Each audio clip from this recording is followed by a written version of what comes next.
Hello, I'm very happy. I'm very pleased to be the person to open and to start this session because we been waiting for this event to happen for many, many years, actually, maybe 10 years or so, when we tried to introduce IPv6 and IPv6 enhanced in Kazakhstan. But I guess, I mean, now the time is right for that to happen.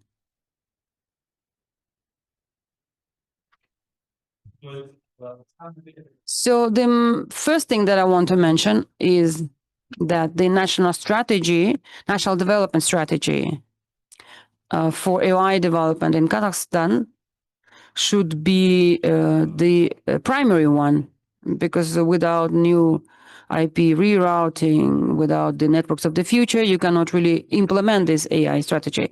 Well, due to limited time, I would like to, avoid reading all of these lines, and we started later than we planned, and I have only 10 minutes, so I'll try to be very quick. So the main 4 points are here. Institutional creative development. I mean, these are very well-known things. So you'll know why, what's the reason for all this, and what is the goal behind this, and why did we need the national strategy in Kazakhstan? Because Kazakhstan today has established, as you know, the Ministry of AI and Digital Development, and that ministry represents kind of the whole set that we need to implement the strategy, because we now have the legal framework, we have the draft law, we finally have a special body, a competent authority that can work on AI, and of course we have digitization, and we have electronic government, as you know, and we also have lots of digital services that we use in Kazakhstan on a daily basis. And most importantly, that the staff and employees are being educated and already ready. So today, there are no barriers for national strategy to be implemented. The national strategy currently has all the necessary attributes. Now, as for the digital hub, well, since we have to understand that kind of destiny gave us this geographic location, whereby we are the shortest route from Asia to Europe. That's one. And secondly, we practically, by 100% supply traffic. I'm talking about internet traffic, supply traffic for Uzbekistan and Kyrgyzstan. And it's not because we are such a nice people, but simply because we're neighbors. And also we do understand that this is a commercial market, market of services, and we simply sell all this traffic for a good price. So this is a very good commercial advantage and financial advantage for Kazakhstan. And Kazakhstan already uses, Kazakhstan is being used for data transfer. Is a good thing. And actually, if we take the traffic that is sent through India to the bottom of the Indian Ocean, that is then used by Asian countries and Pacific region countries to access Europe, that's about 15 to 14 terabytes. And currently, Kazakhstan covers about 12 to 13 terabytes through its routes.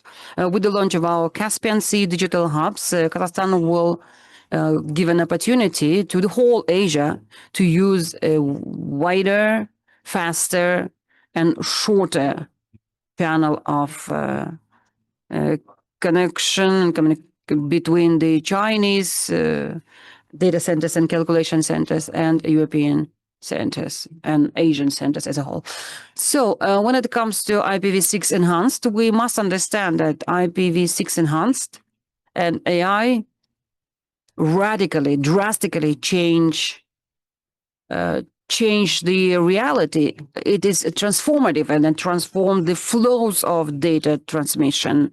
Well, if we have the content providers with CDN, and we have some larger website, electronic government, and so on, but in the era of AI, the main holder of content and the core will be data centers that will hold and store big data that is required for the work of AI. So here you can see again, everything is here. I mean, I do not want to read everything, but I'd like to tell you that just see it here. So when it comes to the network of the future, the APV enhanced and AI, we will work inside these flows, inside the packages, so data packages. When we will have to digitize the packages internally, like the small packages that are called machine packages, and these are the packages that you and I will generate by using AI. And larger kind of packages like elephants, they will be covered by the AI systems and by data centers. Now, as for the evolution of Kazakhstan's infrastructure, we must understand that it is, of course, a challenge for Kazakhstan, challenge that needs to be accepted and that needs to be dealt with. This is what I mentioned already, that there will be a shift of the burden of the workload towards a data center. There will be enhanced requirements for the transmission capacity, and there will be an increased flow of eastbound traffic, because we understand that China has concentrated the main system of AI, and according to the latest developments, out of 10 grants of AI, 7 belong to China and 3 belong to the US. So given that we are neighbors with China, we shouldn't avoid. I mean, we shouldn't shy away from using this opportunity, using this as an advantage. And I do believe that we will make sure to use it. Now, as for the Central Asia, it's already mentioned here on this slide. I do not think I need to read this presentation. And finally, the key transformations that we will have to make. I mean, everyone, of course, is talking about digital transformation, but it is oftentimes being confused with everything else. So digital transformation means that we have to take something, transform it in such a way that we get the same thing, but a brand new thing. So it's like e-commerce. And it's something that happened in the bazaars, in the market. And so now e-commerce is actually almost the same thing, but it's done through different platforms. So there is no other ways to do digital transformation. So now we have to conduct the transformation of our digital infrastructure.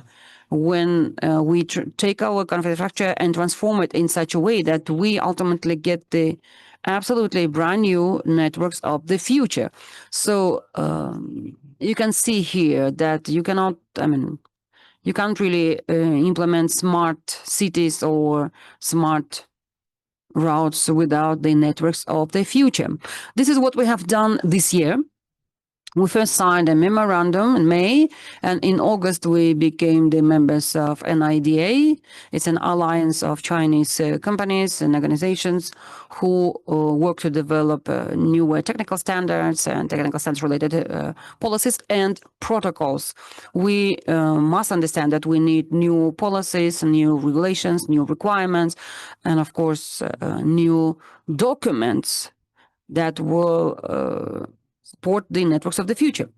And in June, we became the Kazakhstan branch of the Kazakhstan SOC, Exchange Center for Big Data Exchange. It means that we now can receive the information kind of firsthand, and most importantly, we must, together with you, remember that in any time, at any age, we need to continue learning and educating ourselves, because it is only the education that can help us kind of take better positions and climb to the higher levels of our development.